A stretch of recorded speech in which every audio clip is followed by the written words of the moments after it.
Welcome to the Dork Forest. Jackie and her pals will never bore us. Shameless confessions about our obsession will make us laugh and smile. So let's explore the Dork Forest and dork out for a while. Hey, it's Jackie Cation. Welcome to the Dork Forest. You know the websites, JackieCation.com, DorkForest.com, TheDorkForest.com, FamilyPetAncestry.com. You're probably already there. Let's do the credits. Mike Rickberg composed and sang that song with his wife, Sarah, that you just heard. He's going to sing his version of the Mexican hat dance at the end of the program. Patrick Brady is going to fix this audio, and Vilmos works on JackieCation.com, the website. There are many ways to support the show. The Amazon link is one. You can use an Amazon link from JackieCation.com or DorkForest.com to go to Amazon. You order like normal, and it supports the show. There is a straight-up donation button, PayPal or Venmo, to this email address that is mine, Jackie at JackieCation.com, where you can just donate to the show if you like the show a lot. I think PayPal has figured out a way to do a monthly. If you want to go monthly, please do. Other ways to support the show if you want to is you can buy merch. There's Dork Forest t-shirts, and all the shirts are union made here in America, so they run a little big. Union Bayside, so if you want to look up their size chart. And then the other merch is my stand-up merch. On JackieCation.com, you can watch me do stand-up, you can look at my schedule, and the stand-up merch, a couple of different t-shirts, couple of different enamel pins, and all of my CDs and my DVD. If you want to live stream my DVD, it's over there at comedyfilmnerds.com. They have a live streaming capability, or you can get a hard copy of the DVD on my website. Oh, there are premium episodes at Bandcamp. TheDorkForest.bandcamp.com has probably 10 episodes that were done live. They cost me a couple of bucks to make, so I charge you a couple of bucks. If you've run out of regular episodes, go over to TheDorkForest.bandcamp.com and get some more. Other than that, I say this, let's get into the show.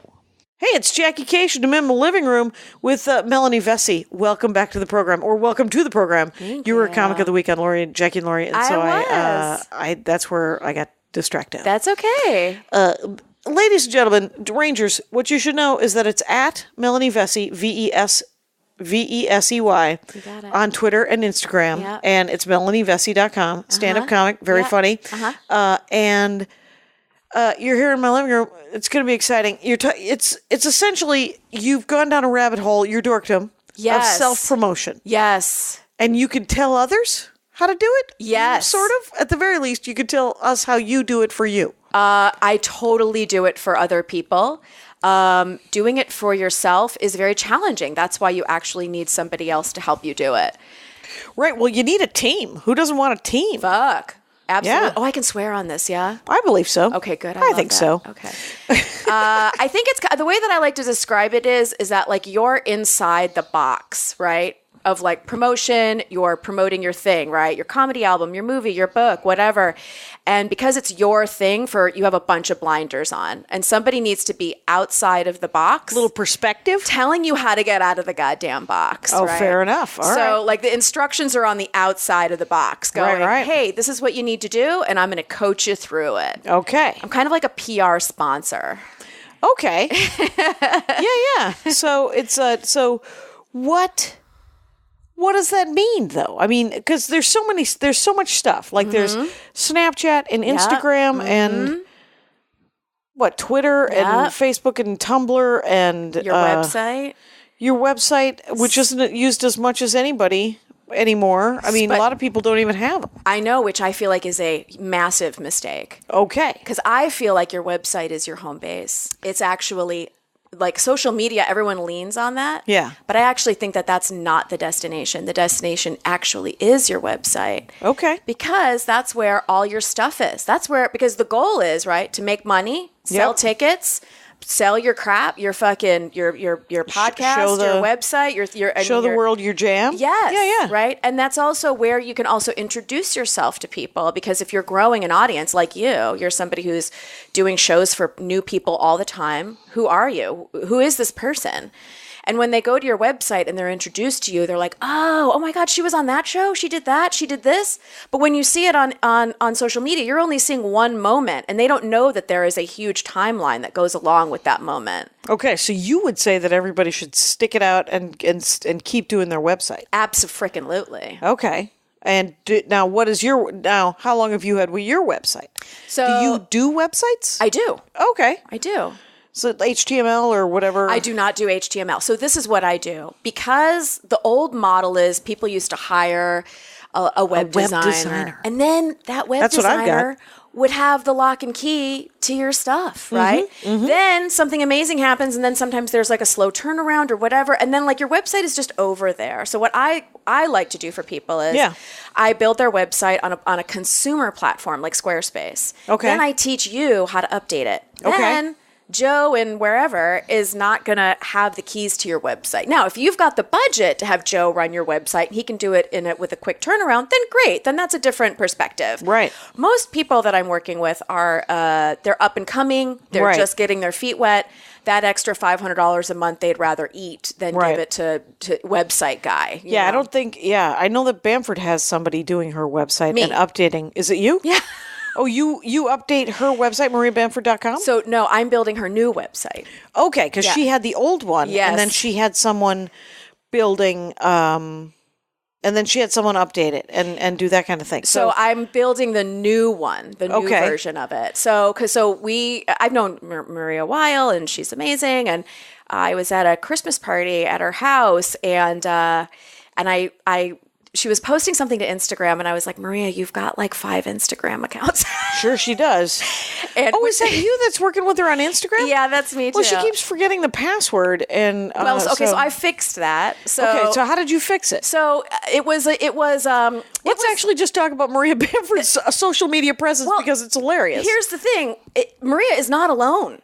No. Maria's she's a symptom of the problem. Are you kidding me? She's not the problem. Oh, no. Maria is almost textbook of like what 99% of some of my clients, not 99% of my clients, 99% of some of them.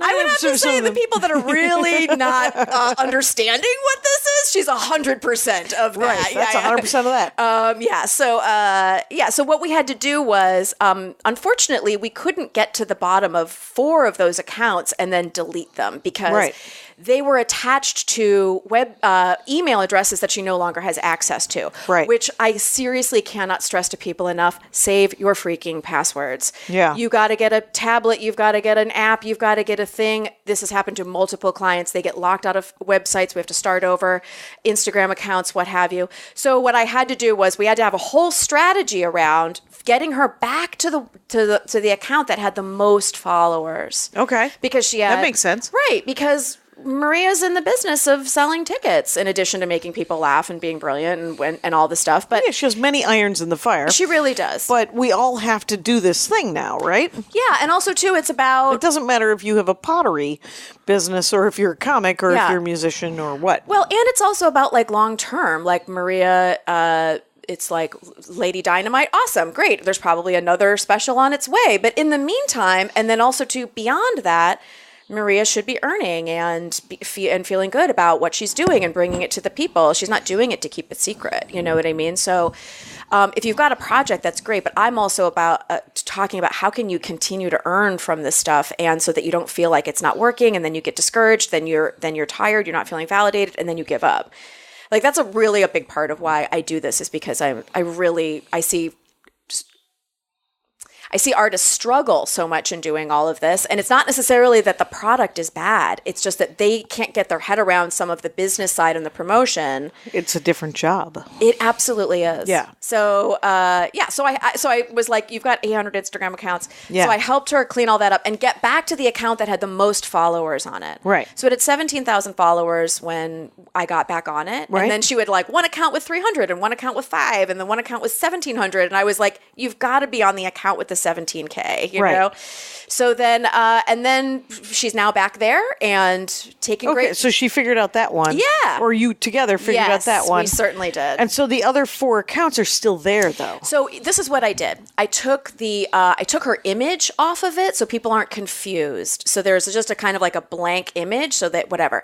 Then I made one post that says, I'm not here. I'm at this other account. So you could actually eventually get to them. Okay. But you can't get to them to delete them. Yes.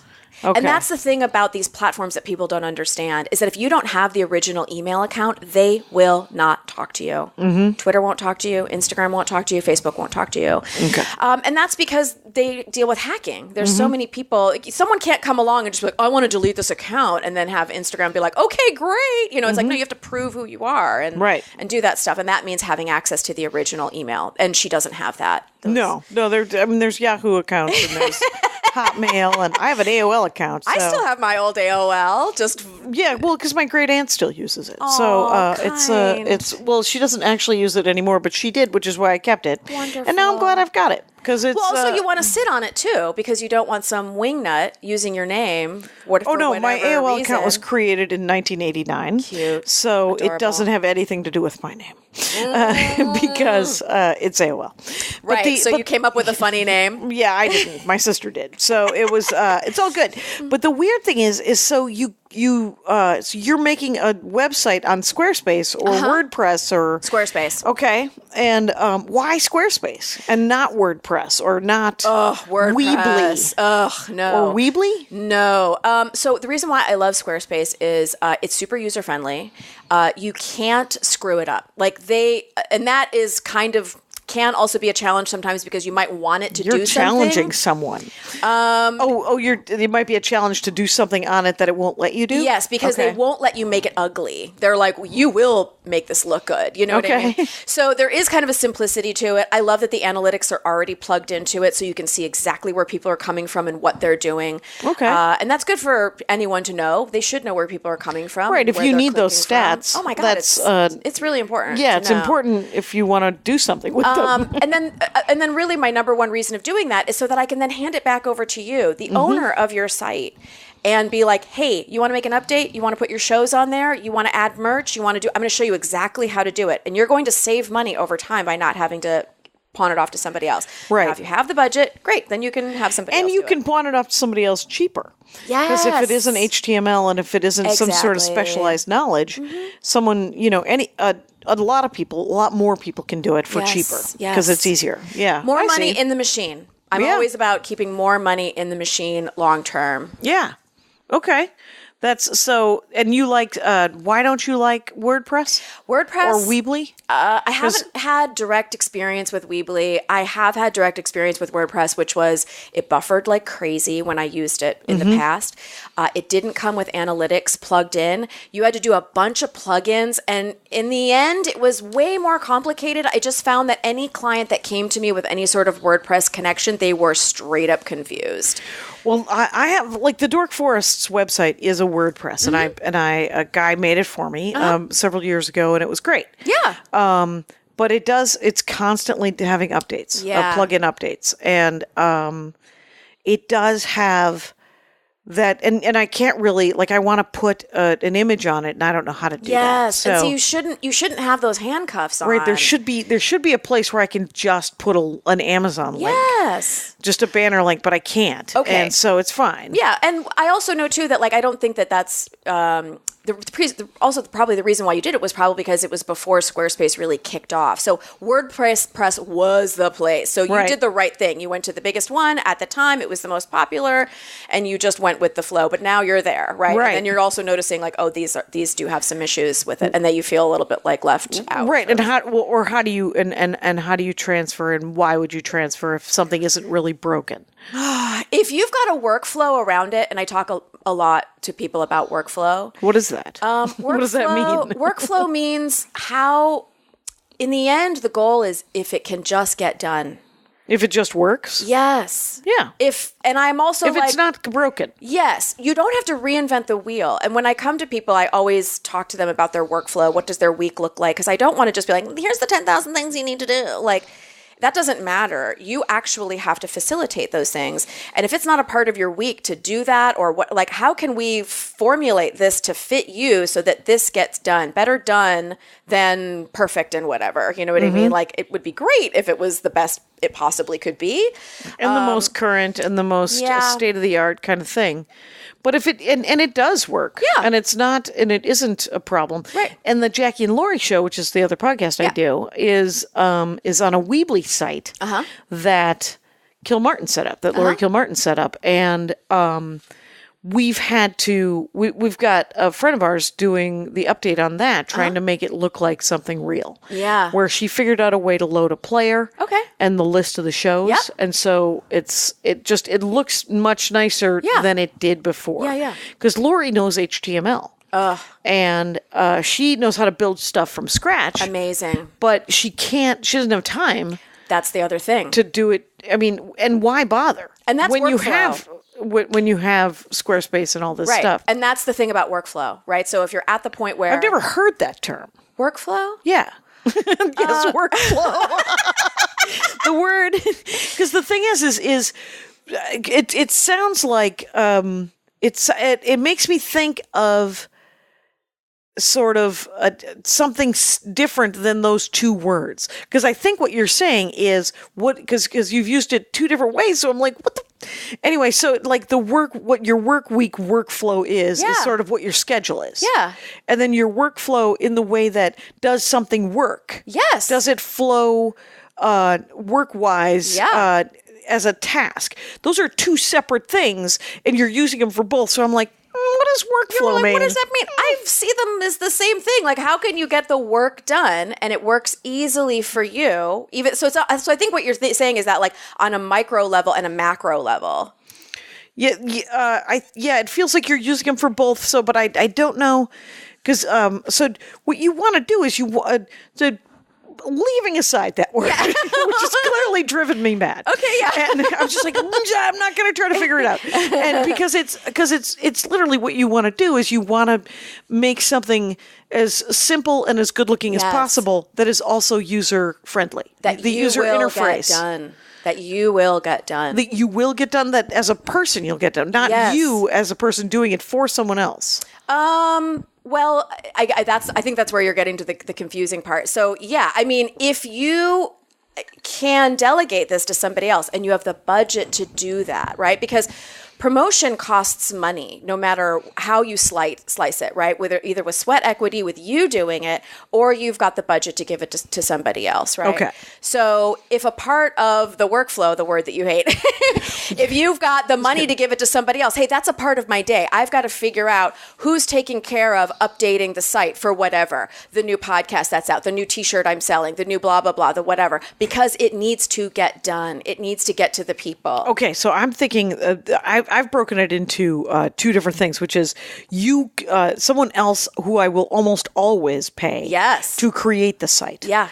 And then the part that I can do myself, which is to update. Right. And then also to promote it, then to say on social media, hey, this is the new podcast that's up, or this is the new t-shirt that's out, right? That's also a part of the end of that as well. The bigger picture of promoting something specific. Okay, because I was thinking of sort of the pen to paper kind of work, the pen to paper work of you making a website, right? The pen to paper work of me tippity tapping my new dates into the computer. Mm-hmm. Those are all sort of the work that the first bit is the work I can't do, right?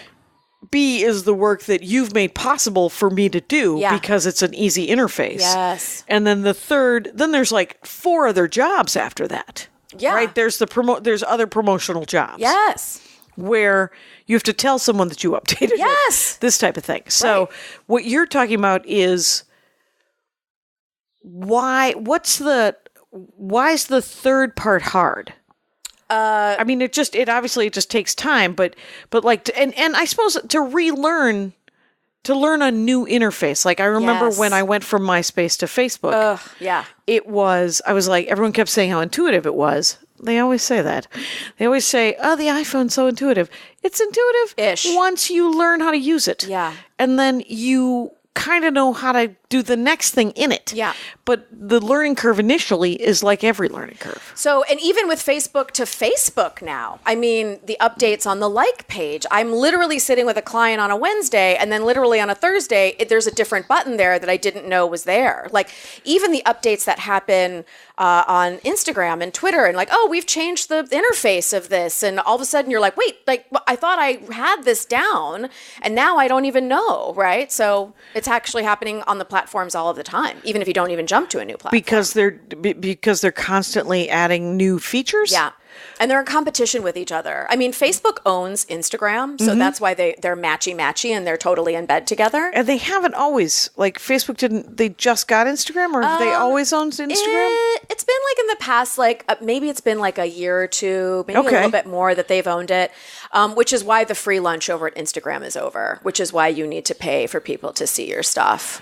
Oh, interesting. So like updating to like, Jackie, are you like a business Instagram account, or are you just a personal account? I'm a person. Okay. So if you wanted to then make the jump to having a business account, then what you could do is, so on your next big headlining show, you could create an image with some text that says, hey, I'm going to be in Iowa. Like Jen Kirkman. Yeah, exactly. She'll make like a cool postery kind of thing. Sure. And then you go promote post. Yeah. Then you target the post. Hey, I want to target to people in Iowa in this, to these people who like these things, blah, blah, blah, stand-up comedy, whatever, la, la, la. And then it works its magic. And then you pay it to do it, usually like $1 a day or whatever, based on how much money you want to spend on it. Interesting. So and you can't do that as a personal page, but personal account on Instagram, but you can as a business page.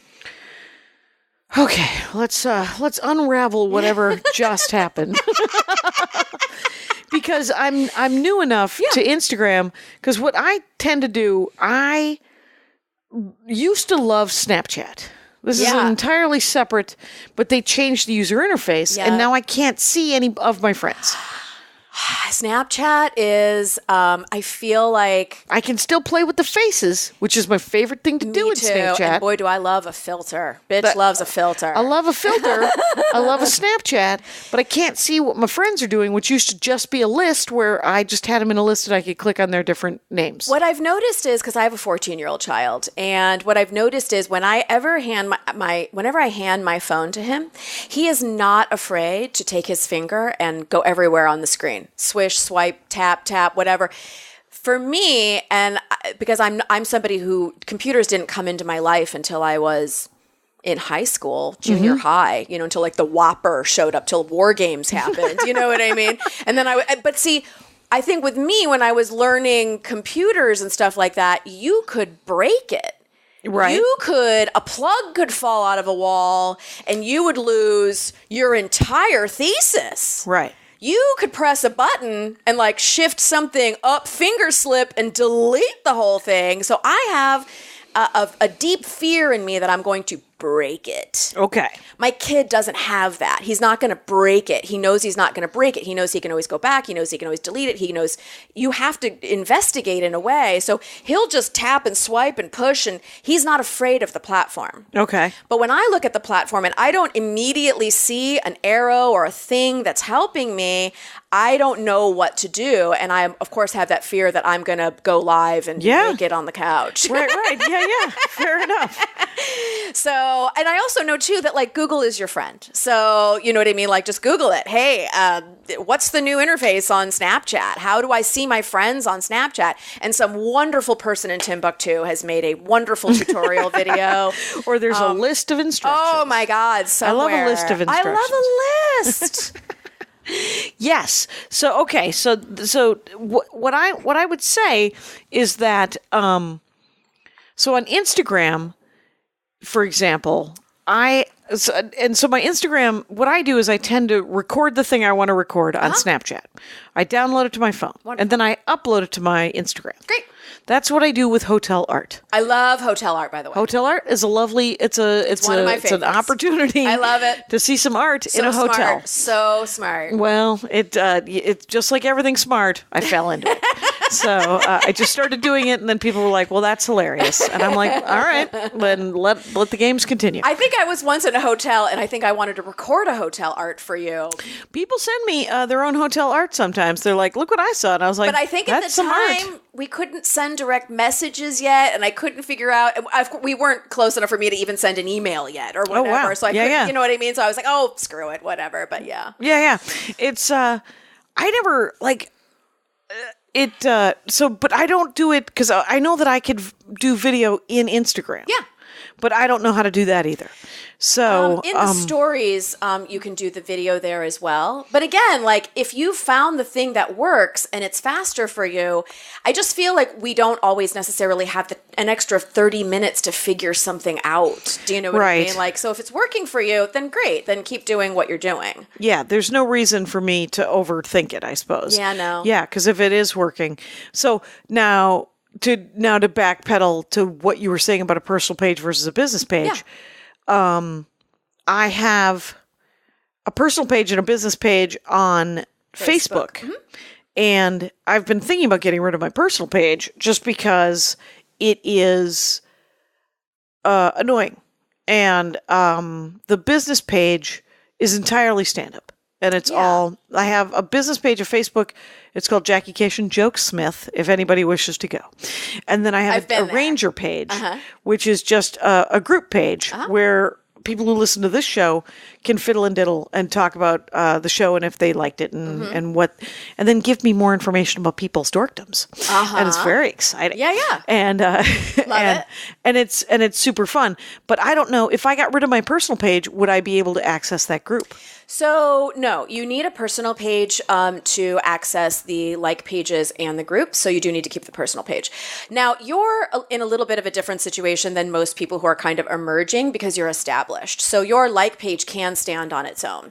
Is the like page the Jokesmith page, the pro page? Yes. Okay. Yeah. And that page is really important. So when people are emerging, what happens is they don't see any traction on that like page and they don't think that it's important. Okay. And I'm like, yes, it is. Because should you get a feature or should someone want to talk about you, should you, for whatever reason, end up on one of those, beloved top 10 lists or what have you, they can't tag your personal page. Only like pages can talk to each other. Oh, okay. So you want to make sure that you're there. Should they want to feature you, new up-and-coming comedian person, there should be an active link for someone to click on and be like, oh, who's that? Click over, and then business pages can only tag other business pages, kind of thing? That is correct. Okay, so they cannot say, that's weird. Okay, so that's why like the comedy festival that I'm doing in Denver is like they always go to my Jokesmith page. Yes, because they can't tag your personal page. Interesting. So that's why I have to repost it on my personal page if I want it on my personal page. Right. So this is what I tell people, which is a super pain in the ass. Yeah. But you want to think about those two pages that you have, that Facebook personal page and that Facebook like page. Just think of them as one page. And Interesting. You just post the same thing on both of the pages. And you can post it to the like page and then share the button to your personal page. It is annoying. However, the reason why it's like that is because of Myspace. So you remember Myspace, yeah? Oh, I'm still on MySpace. I love it. I had a lot of videos on MySpace until about 2 weeks ago when they had a giant crash. And they lost all my videos. Fuck a duck.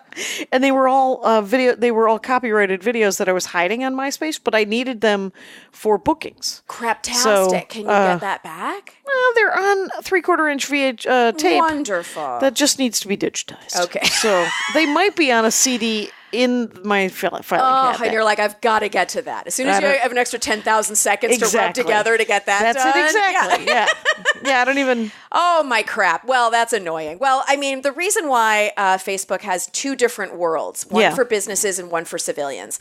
So... And that's because MySpace screwed up, right? So when MySpace started, we were all there. And we were like, yeah, hi, right? Bands are still there. Okay, And now bands are the ones... bands and comics are probably the ones that ruined it for the rest of us over there because they just were spamming everybody. Yeah. And businesses. Predatory, just spam, come to my thing, sale, Ray-Bans, whatever. Right. Michigas they were just putting out into the ether constantly, relentlessly, which is why people just felt like, I don't want to be here anymore. People hate being promoted to. They hate it, right? Which is why you have to be careful about doing it.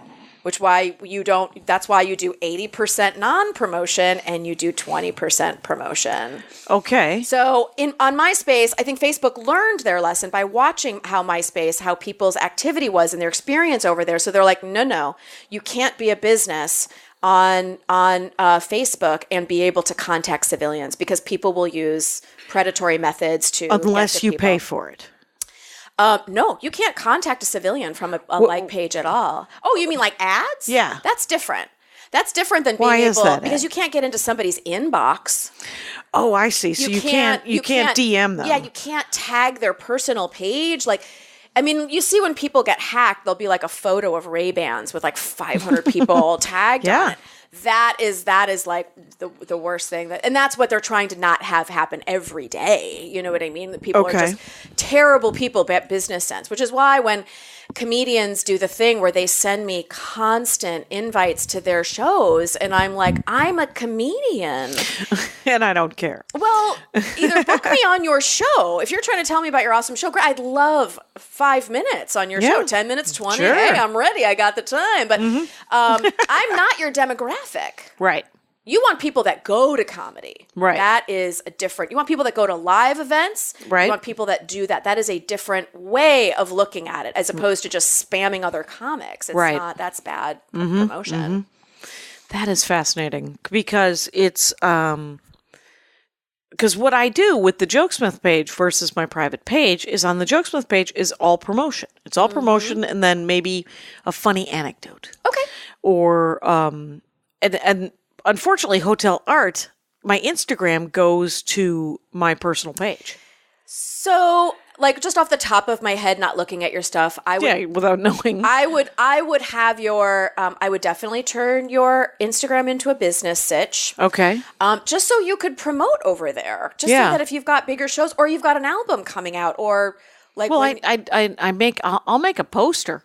Yeah. I'll do the thing where I'll make a poster with a picture of myself and the dates and the place. Excellent. So you would, you can reach an audience over there as well. You know what I mean? So I think I have like 7,000 followers. That's great, though. That's fine. It's great. Yeah. And so what I would do is I would have that page and then post it to your Facebook like page and then share it to your personal page. And then it's everywhere. So, but I would have to make the Instagram into a professional page to share it to my like page on Facebook. And then it would automatically hook up. Yes, they're friends. They're friends. Yeah. Because right now my Instagram page is friends with my personal page. Because you have a personal Instagram account. Okay. You know all what I right. mean? How do you make a professional Instagram account? So you go over into the settings. There's a little wheel dude over there. And then you scroll down towards the bottom and you'll see that they'll be like, make this a business page. Oh, interesting. And then you can add contact info there. Like if you don't want people contacting you directly or, or if you want to send it to a manager or something, you can change that. Have you ever looked at Jen Kirkman's Instagram page? Because I wonder. I think she must because she uses it for mostly promotion. Yeah. So I'm totally familiar with Jen. I haven't looked at her page specifically. And how about like Cardi B? Do you think Cardi B has a professional page? See, now this is where it gets. I could probably just assume that it's not just a professional page. However, Cardi B is so huge. Sometimes when people are so astronomically huge, the rules just don't fucking apply. That makes sense. They can do whatever they want. Beyonce is just like, I'll drop an album in the middle of the night. Right. You know what I mean? And everyone will buy it. And I don't suggest that to anybody who's an emerging artist or anybody else. You know what I mean? Like, B could do whatever she wants. You know what I mean? Yeah. No, not us. No. Right. No. As far as like strategy wise, but so you think that like the famousy people who have like, do you know Celeste Barber? I absolutely do. You've seen that? Love. Hilarious. Hilarious. Love her whole thing. Yeah. And so I don't know if that's a pro page or not a pro page, but it's interesting. I would have to take a look, but she was promoting a book. So I am assuming that hopefully someone told her to promote the book and you know what I mean? Right. Because she was also on a book tour. Right. Because only the pro pages can boost or can advertise or whatever. Absolutely. Because you can't do it from a personal page on Instagram. You cannot. Okay. Now, what do you know about Twitter? Twatter. I love it. You love Twatter? I love some Twitter, and I know that people have a lot of feels around Twitter, and I think that's because people don't get as much validation over at Twitter, and they think they think it's not working. And then I'm like, well, let's look at your insights and actually look at how many people are seeing your tweets, and then people's minds are usually blown by how much more exposure they are getting. Because it scrolls by so fast because you end up following thousands of people. Right. And that's why I broke them into lists. I do the list too. That's what I was going to suggest to you. Yeah. Well, the lists are good, except for that it's, you want to also update the lists and then you also, and now there's this news that, did you see that star in the upper right-hand corner where you change it to, there's like top rated tweets and then homepage tweets. They're always doing everything because it's so many people are there. They're trying to help you to see essentially what they want you to see. What do they want me to see? They want you to see advertisements, usually. The promoted tweets? They want you to see, and also too, the internet is like engagement rewarded. Am I saying that right? Reward, like the internet doesn't go, hey, Jackie. As long as it isn't workflow. Okay, you hate that. You were like, I think you're not. I swear to God, that makes sense to me. Inconceivable. Inconceivably. So I think that the internet doesn't go, hey, Jackie, do you want to see the jankiest thing that nobody looks at? You know what I mean? Yeah. No, the internet goes, we're going to show you the thing that everybody's looking at, right? So here's the thing about the royal babies, and here's the thing about... And that makes sense. When I go to search, they have... they suggest on it. Twitter, there's For You, fun, entertainment, news, politics, whatever. And then you scroll along, and it's always interesting to me because they show the last picture, and then that picture goes away immediately. And I'm like, well, what if I wanted to see the thing that was just You're before? Just not acting fast enough. But there's no getting there. No, quite honestly, no. it's very There's sad. no there too. It's also gone. It's also completely gone, and it doesn't exist anymore. Holy crap. Yeah, I love me some Twitter, and I also just tell people, like, just be everywhere. Don't neglect a platform. It's like just doing leg day, only leg day. If you're only on Twitter, but you don't do Instagram and your Facebook has a Tumblr, a tumbleweed on it, you know what I mean? Like, you got to do it all, so you're completely rounded out and everything is working. And I only use Tumblr for weird rants about the internet. No, I don't use any of them for porn. I understand that there's Pornhub and there's YouPorn. Is it? Well, if you're online that much, you must. Do you end up running across porn accidentally? No, I can't imagine. Well, here's the thing. I have a friend who's a porn actress. Sure. So I see her posts. Me too. And then I'm like, do I have to look at your asshole? You know what I mean? Well, it's true, but it's usually just a boob shot of her just because she there's a woman who did the podcast who I didn't Sovereign. I'm really good friends with Sovereign as well. Okay, so that's who you're talking to about as well. So love her, by the way. Well, she's great. Yeah. But the weird thing is because she was on the Dork Forest. Yeah. Her dorkdom was the Spanish history of Florida and the oppression of women. Of course. And it was fantastic. Of course. And it was a delight. Yeah, but I just put her website in the notes like I always do. And then I got a bunch of emails going, hey, did you know that she was an adult actress? And I was like, sort of. I knew that she did stand-up. That's what I know about Sovereign Sire.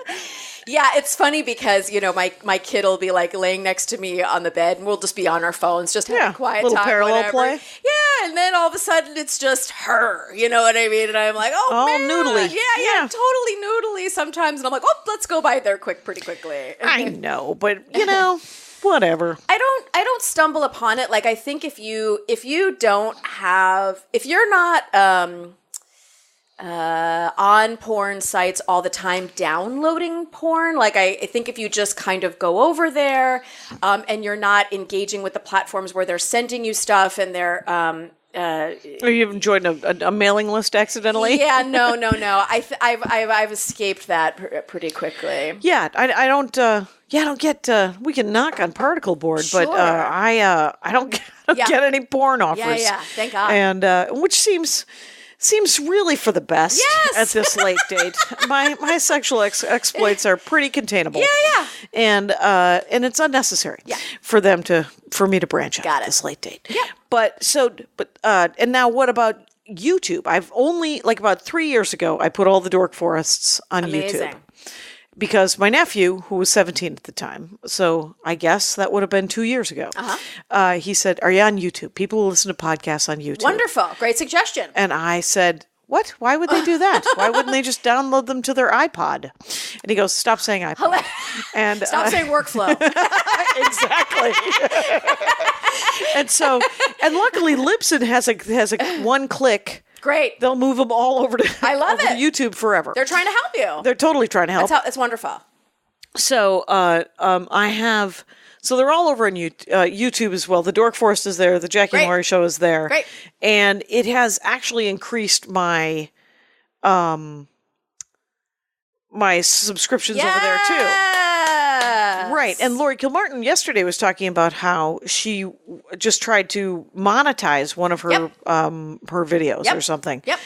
I tried to monetize something. It got pirated by somebody, and I didn't notice fast enough, of course. And so 200,000 hits later, they're done. Eclipsing your. Well, they took it was an LA Pet, the animated joke from 2 albums ago, 2 or 3 albums ago, and it got 200,000 hits, and somebody claimed it as their own, like that I had somehow taken it from them, and I didn't notice it, and then finally I was like, no, it's mine. And then it took months. And then by that time, sort of the steam had left. Yeah, of course. Right. Because it's all a strike while the iron is hot. Yes. Sometimes people say, like Chad Daniels told me that the perfect time to tweet is sometimes around like 2:30 in the afternoon, Pacific time, which is 5:30 Eastern time. And then, because there are these different time periods when people should tweet or be on social media when the rest of society who are not comedians. I agree with that. Yeah, because it makes sense that there's probably some sort of analytic that spikes when there's more users on.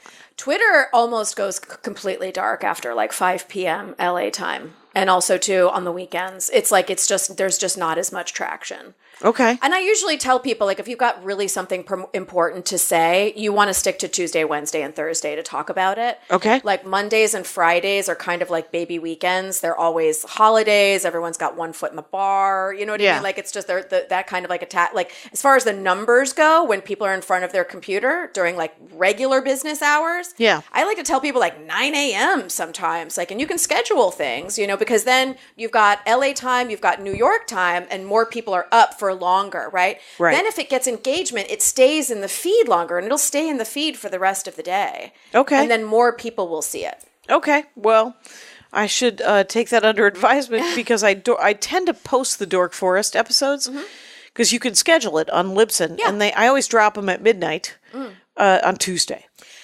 Which is also too, and I also like, if that's something that you've been doing and you've trained your audience to then know that that's when it's happening. I like it to give them, because sometimes Libsyn or the feed itself will take a couple hours to take, and the interaction with iTunes.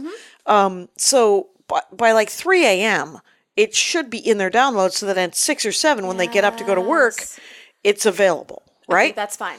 So you figured out the workflow. So, or they're used to it and it's fun. No, because you've trained them to know when that's happening. As long as you, and I often tell people, like, you can kind of do whatever you want. Right. As long as you tell them and keep it up consistently. Right. This is what I'm going to do every Tuesday at midnight. Then you can look forward to it. You will know. Yes. And I mean, like, I'm trained with WTF. I'm trained with Jackie and Laurie Show. I'm trained with Dork Forest. Like, I know that there's a certain time of the week where my body goes, wait, have I listened to the new one yet? And then I hop on.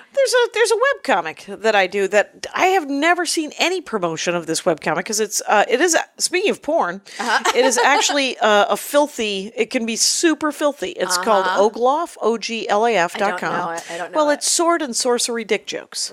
Essentially, it's set in this fantasy world and it's beautifully drawn. And it is almost always about masturbation or cunnilingus. Wonderful. Or it's hilarious.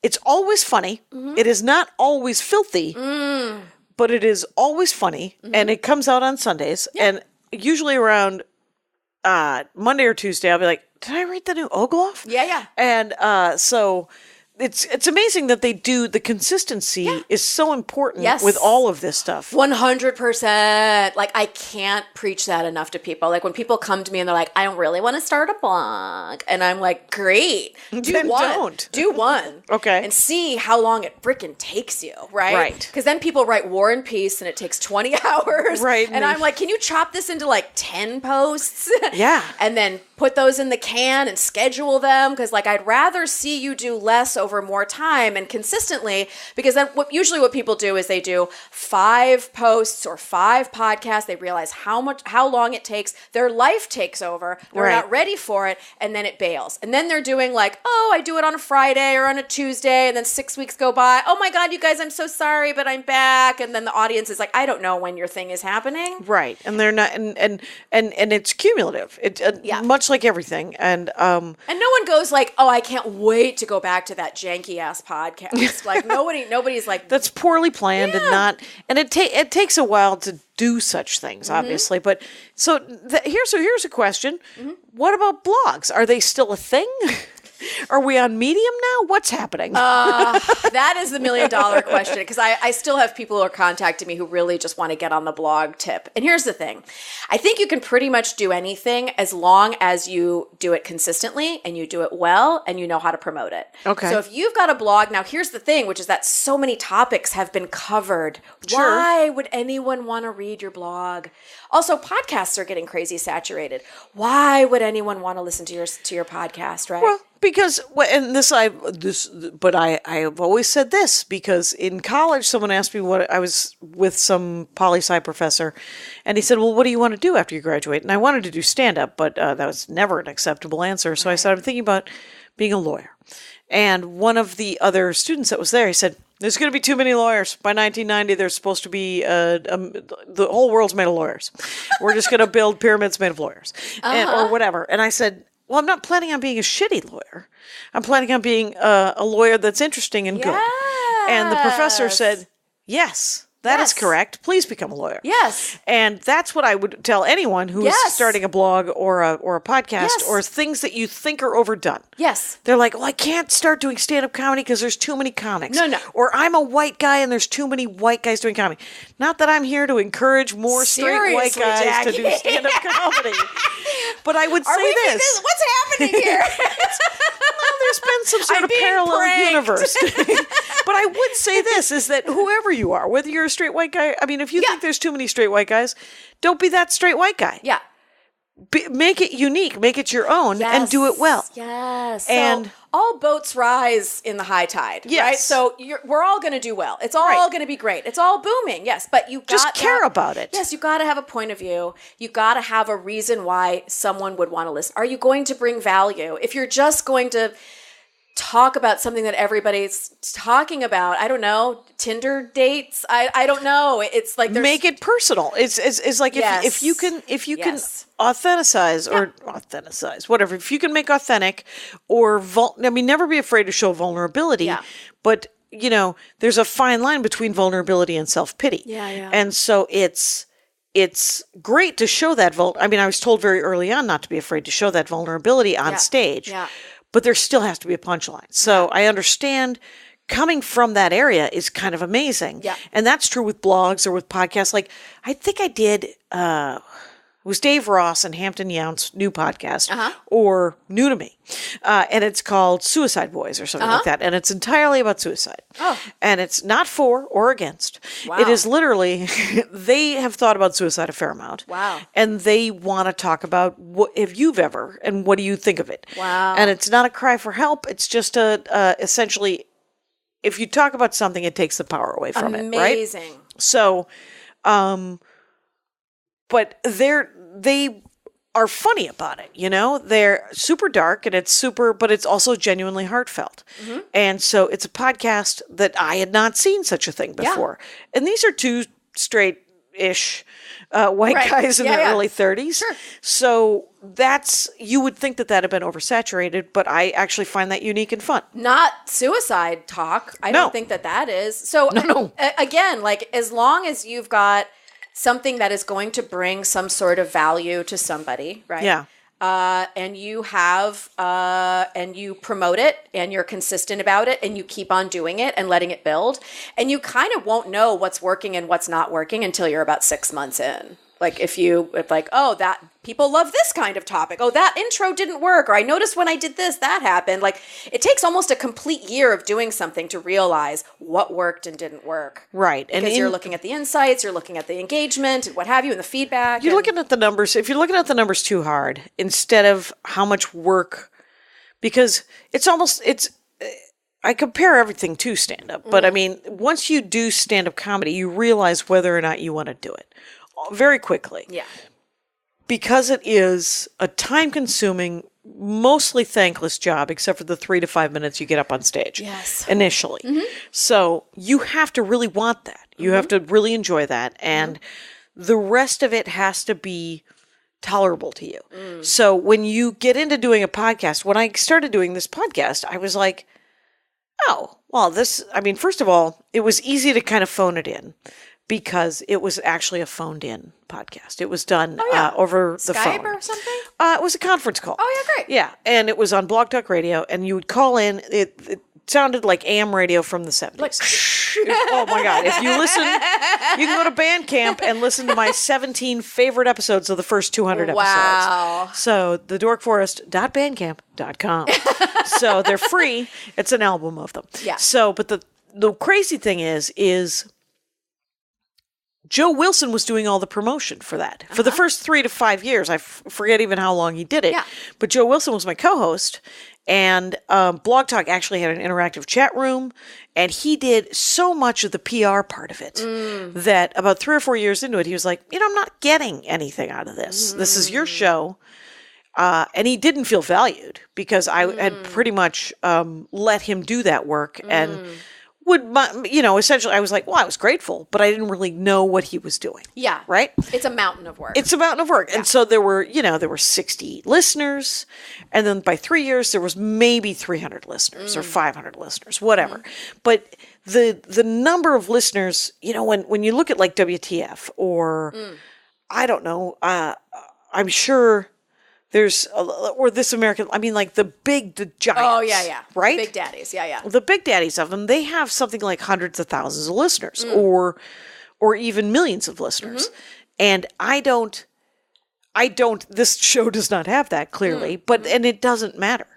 I do it for the enjoyment of it. It's the work itself is its own reward in a big way. Well, you see the currency in that. You see the currency in having a product also to promote. So when you're going out, like it's also a credit. Like, oh, she's got a podcast. She's got a thing to like. It's also if more you do want to content. know more about me than you've ever. Yes. I mean, literally, if you listen to the 900 episodes of the Dork Forest, the fact when whoever made the Wikipedia page for Jackie Cation, I don't know who made it, but I have this to say.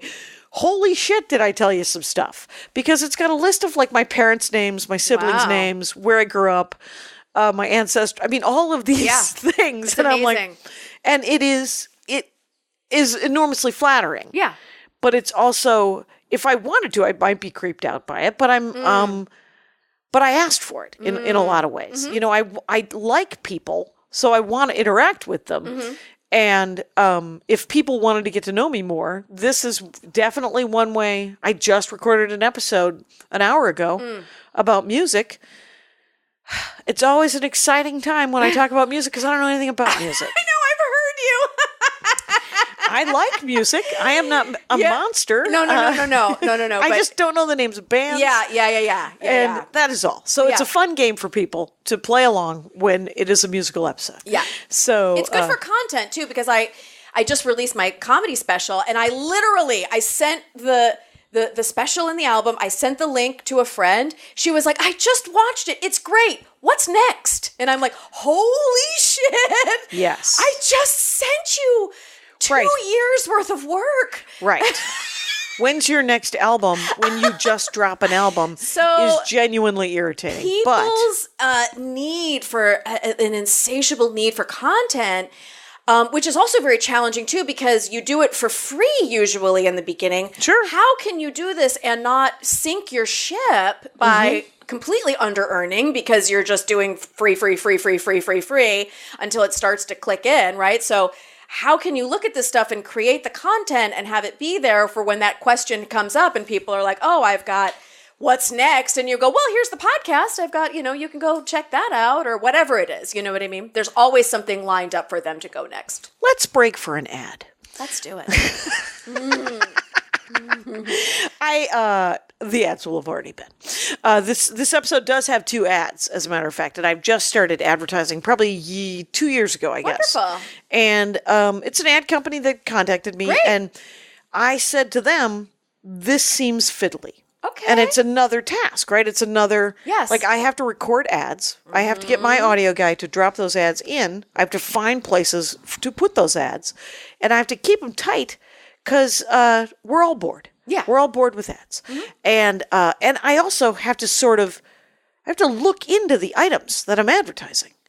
That not a chance in hell am I doing things that don't have anything to do with me, that I don't want to encourage people to do out in the world. Yeah. And it's certainly not worth $104. Yes, so, man, Andy's keeping a spreadsheet of how much money I'm making from the ads. And last year he was like, here's how much you made from the ads. And I was like, it's just enough money to irritate me into continuing it.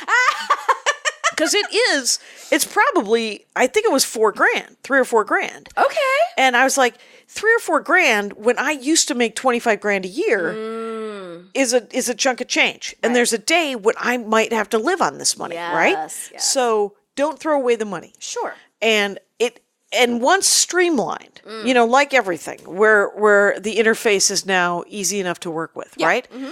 I can record the episodes. I write down while I'm doing the show, kind of log places where the ad might go. Great. And then, and so there are these little tricks of it. And so it makes it take less time. Once initially it took an hour to figure out what the hell I was doing. Yeah, of course. And now it takes approximately 25 minutes to 30 minutes to do 2. And then I send it off to Patrick. And the other thing about Patrick Brady is the guy who does the audio here on the Dork Forest. Hi, Patrick. Are you listening still?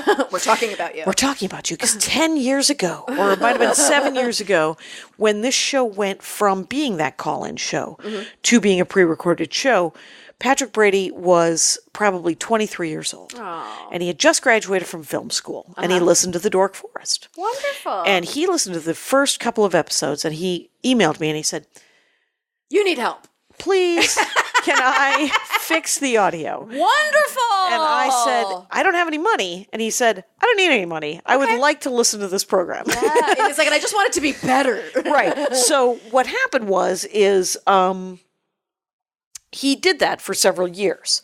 And he became, and now the guy's 32 years old, I think. And he has a wife. And he has a very nice job.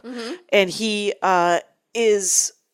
every year I say to him, and if at any point you would like to live your life, and I started paying him a couple of years ago, because there was income, right? I have the PayPal link, I have the Amazon banner, I have the advertising, great, and so there has been, and I also have merch, so different things have made it possible for me to give back for this work. Yeah. And because all boats rise, right? Yes. So, and he got in the early, and now the money that he makes is probably exactly like the advertising money, where he's like, I don't think I can throw away $2,500 a year or whatever it is, right? Because it's I think it's $50 an episode I give him. So, but every year I give him an out. And because what happened so he put the opening and closing songs, and that's what he did. And then I started doing this thing when I saw on WTF where he does a teaser clip. Yeah. And so I made a shitty picture, and then I did a pan and scan, and I put some audio over it, and I made it into a thing in some weird old Adobe, 7 years ago.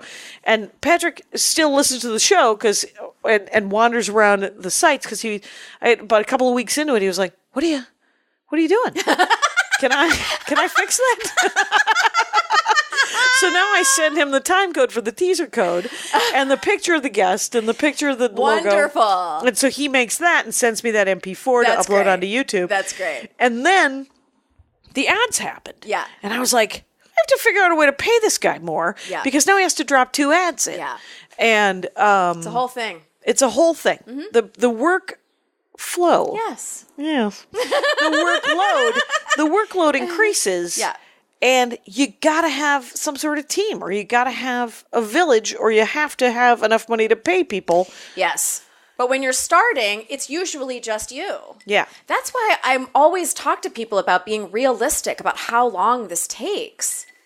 Because you're not to set something up. Because you're not going to be earning in the beginning. It's really like I've never seen it. You have to love it. Yeah, and I mean, there are people that have fallen into fame and glory. But it is that the came lottery. First, though. I mean, or like so early into the podcast that they immediately. Well, you look at those, those YouTube stars, but it's yes, right. So that happens, and you're like, well, how did that happen? It's like, well, we just decided to make a 30-minute video of strobe lights, and for some reason, everybody loved it, and you're like, oh, stumbling into it. I understand what you're saying. Yeah. Yes, absolutely stumbling into. But it's like winning the lottery to some extent. For the rank and file of the rest of us, there's a grind, and the grind. It's good to know the different things to how to promote yourself, and it's 5 different jobs. Yes, but it's also so important to be patient with yourself. Yes. And you have to love it. You have to want it for more reasons than not. Well, and that's where the currency of it comes in. It's not necessarily the money. It's so that you can then say, oh, this is a credit, or you can follow it up with this, or, oh, because I'm working with other people, they then work with me. Like the reason why you host a show or whatever. Oh, I can leverage this spot for a spot on your show, or I can be on your podcast or what have you. Like, which is how it's done a lot of times in stand-up comedy. It's like, I have a show, you have a show, can I do your show? Yes. And then hopefully you're not trading with someone who isn't qualified to do your show. It's which happens. Yeah. But it isn't.